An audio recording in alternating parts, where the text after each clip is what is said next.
Also, that reminds me that with regard to cross-examination, I know, Mr. Steele, you had at one point suggested an interest in cross-examining Mr. Copeland as to everything that went on during the ex parte, and some of that is no longer relevant.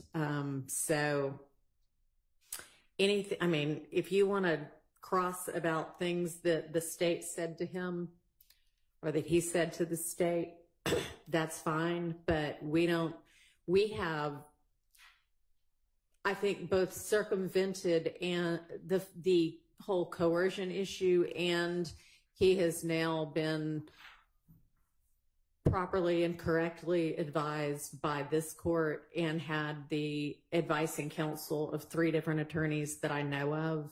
So that should no longer be an issue, and so that should no longer be relevant. So I would not permit examination or testimony about that. All right. Well, of course it's okay because you are the honorable court. But I will make an attorney proffer. Okay. Because if you'll accept it, otherwise I could do it with Mr. Copeland. But I respectfully disagree.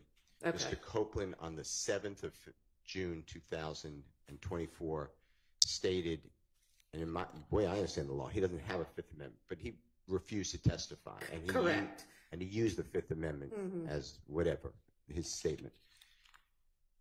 He made it clear to me as a reader of the June 10th, 2024 ex parte meeting that he was not going to testify.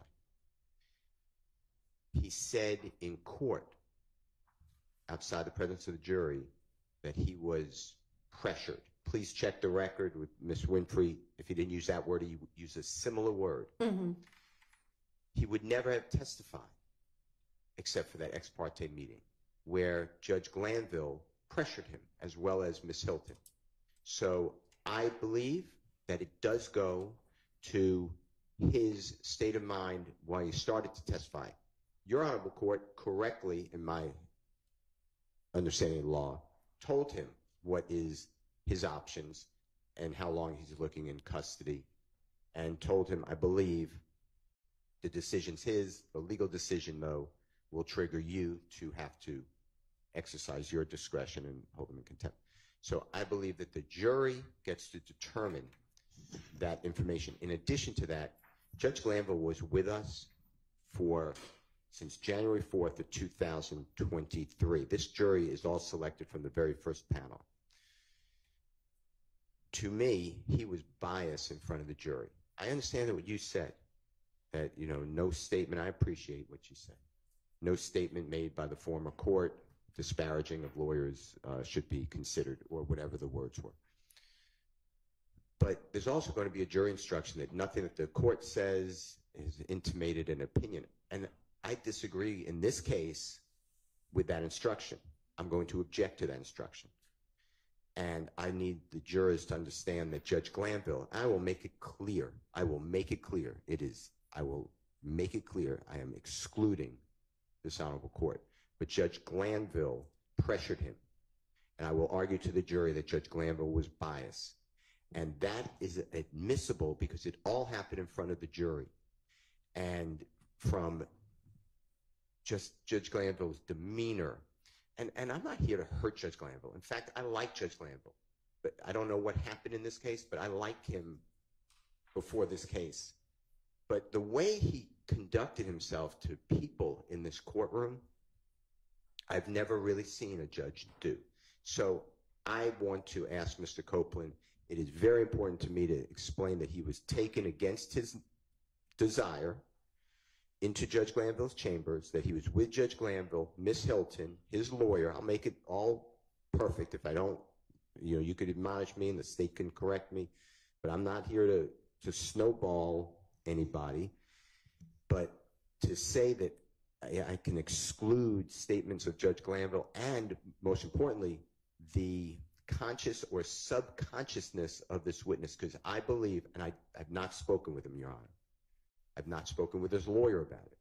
But I believe that Mr. Copeland will truthfully say that he believed that Judge Glanville and the state of Georgia are one. And that comes out when Judge Glanville specifically says, and I don't remember the transcript page right now, but it's something to the effect of, we need your testimony. There's no we. Nobody needs anybody's testimony. If he didn't want to testify, I've had witnesses tell me, I'm not testifying. We subpoena them and come to court. They're held in contempt. There's nothing that the judge can do because the judge can't give immunity, so they can't compel the person to do it. So the person invokes their Fifth Amendment and they just leave. That is unfortunate, but that's a reality. There is no we. So with all that being said, I'm making an attorney proffer that if you prevent me from doing that, and Judge Glanville prevented me already, I'm just telling you, he prevented me from cross-examining Agent Racy. He's an FBI agent on misstatements made by the prosecution, knowing misstatements, knowing the prosecution, it was Ms. Hilton, knew that a gentleman who's the same last name as a court reporter entered an invalid, coerced guilty plea. Judge Glanville stopped me again from getting into the truth of that matter. It's never been corrected. The point I'm trying to make to you is that all came out in front of the jury.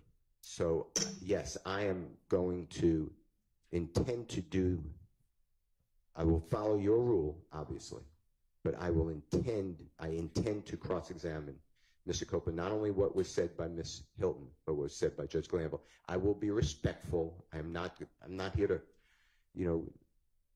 throw some odd names about Judge Glanville. I will just be very specific. And then if he doesn't answer my questions, I'm stuck with his answer of, I don't recall, or whatever has been going on in this courtroom. But I don't believe that you should limit the cross-examination. I didn't do that. All that to me, that was very hurtful to me. And I don't mean hurtful. I mean, it was offensive to our law. That's how I took that. And I know what you said about it. I know what Judge Krause said about it. I look at it totally differently. I've never had a judge do that. I've done a lot of appeals. I know you've done a lot. I've never read a judge doing that. I've never seen a prosecutor do that. So I think that the jurors are entitled to know, and I think Mr. Williams, because he's the one who, God forbid, gets sentenced if I lose, I think they are entitled to know what caused Mr. Copeland from the 7th to be locked up. The jurors saw that. They saw that. He was testifying. He answered maybe 3 questions, maybe 5. He said, I'm not testifying. He invoked his 5th. The jurors were sent out, and he was gone. Jurors come out, and they're dismissed. He's just not there. We're on a long delay. I think that it is not irrelevant to this matter. I think it is more than relevant. I think it's probative, and this is the actual treatment by the former court and the current district attorneys of this case. Okay, I understand your argument, and I am not making my ruling in any sort of an effort to protect Judge Glanville. I do not believe it is relevant to the issues for this jury to determine. With regard to whether Mr. Copeland's testimony between the 7th and the 10th was, I'm sorry, between the 10th and the 12th, was impacted by the ex parte on the 10th.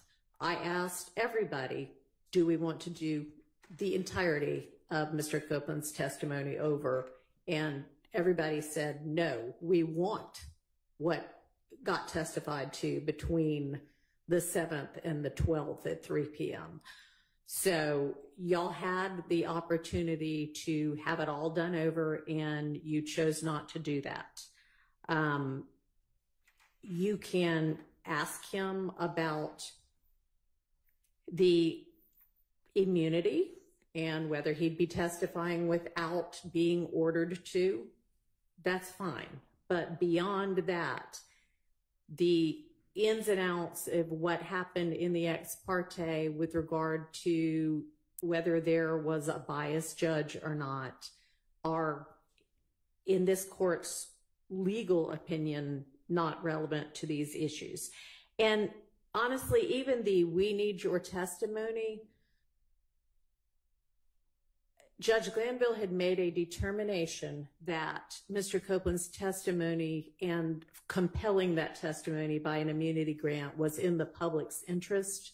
And so the we there is Judge Glanville, or can very easily be understood to be Judge Glanville saying we the public and not we, me, and the state. So I appreciate your proffer, but my ruling stands. Can I just add to that then? Sure. So it's in the eyes, the mind, and the ears of Mr. Copeland, not a reader who can say, well, that's the public. In addition, Judge Glanville said to Mr. Copeland, on cross-examination, you are going to get tremendous cross-examination, and they know you better than we do. So they know what you did. The they, I would ask Mr. Copeland, is referring to Mr. Williams, Mr. Ryan, Mr. Nichols, Mr. Stillwell, Mr. Kendrick, and Mr. Huey.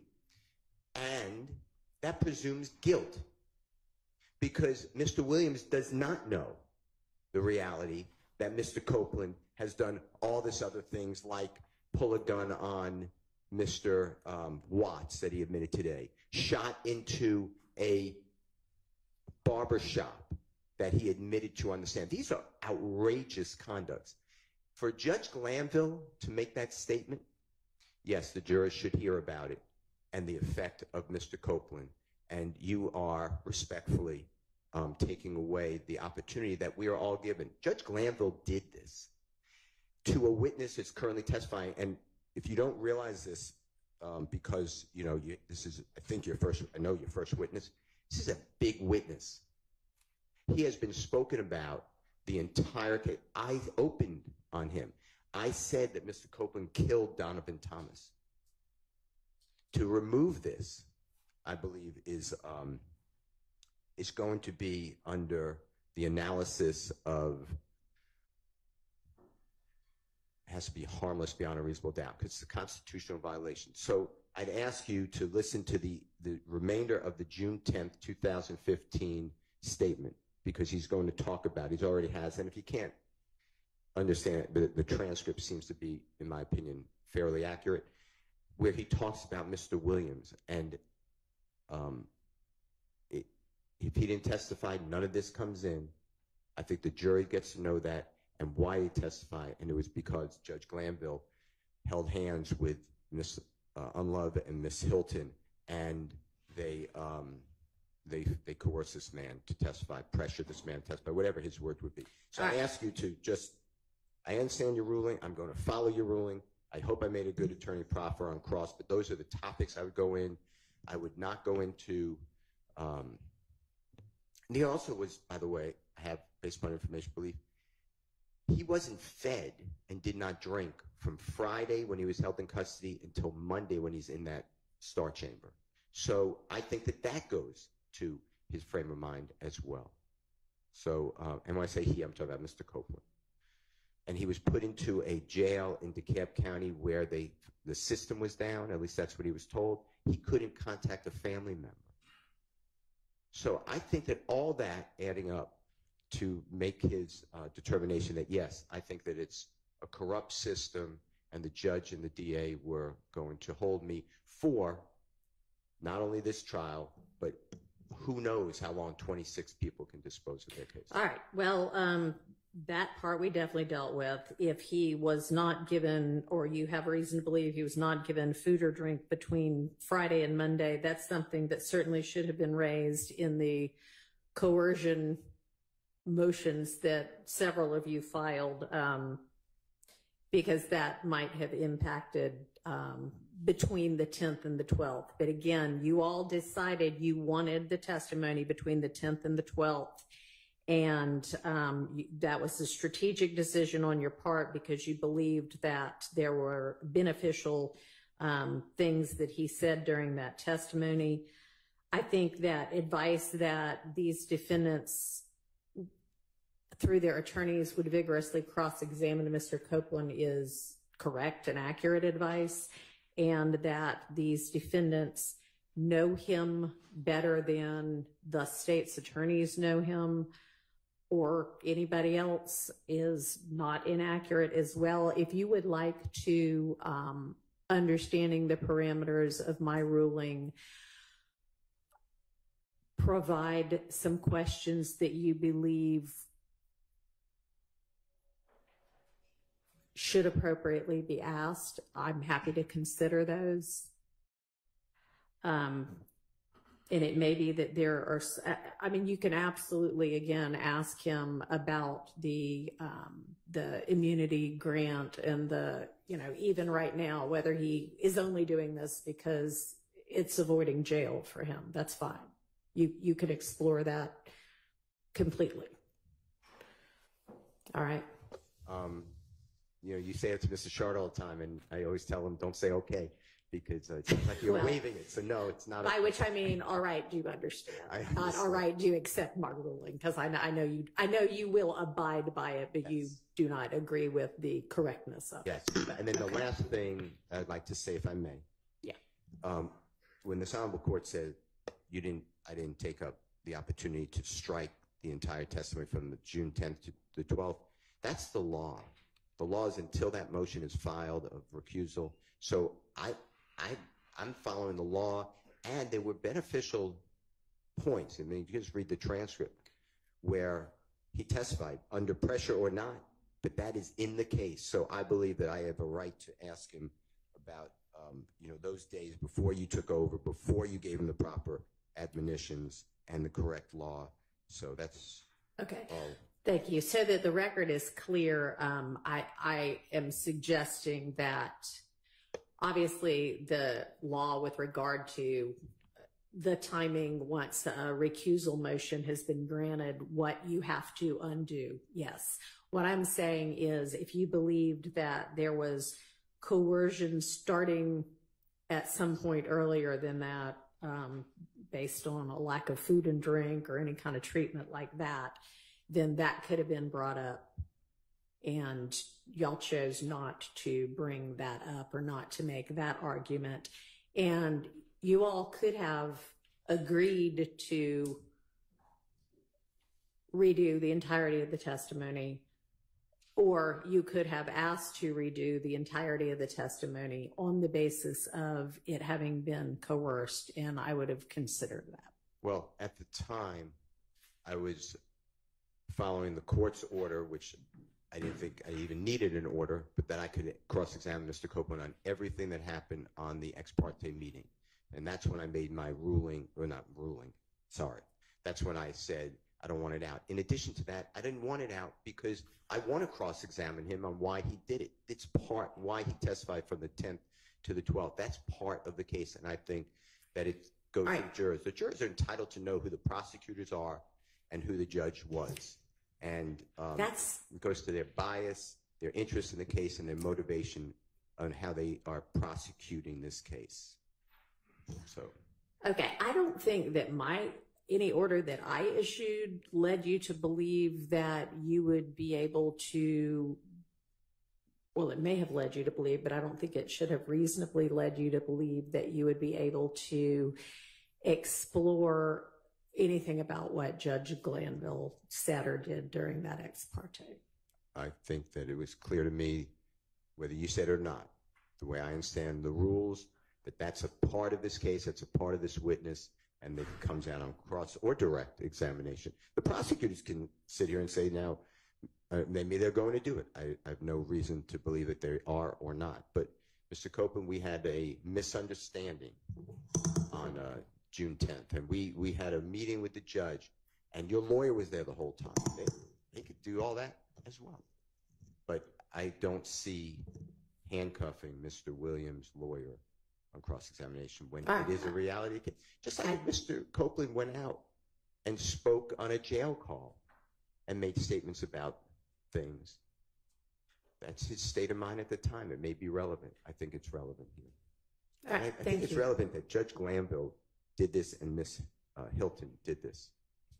You can ask about anything Miss Hilton did. No, I understand you did not limit that, but you're limiting the way I heard you today.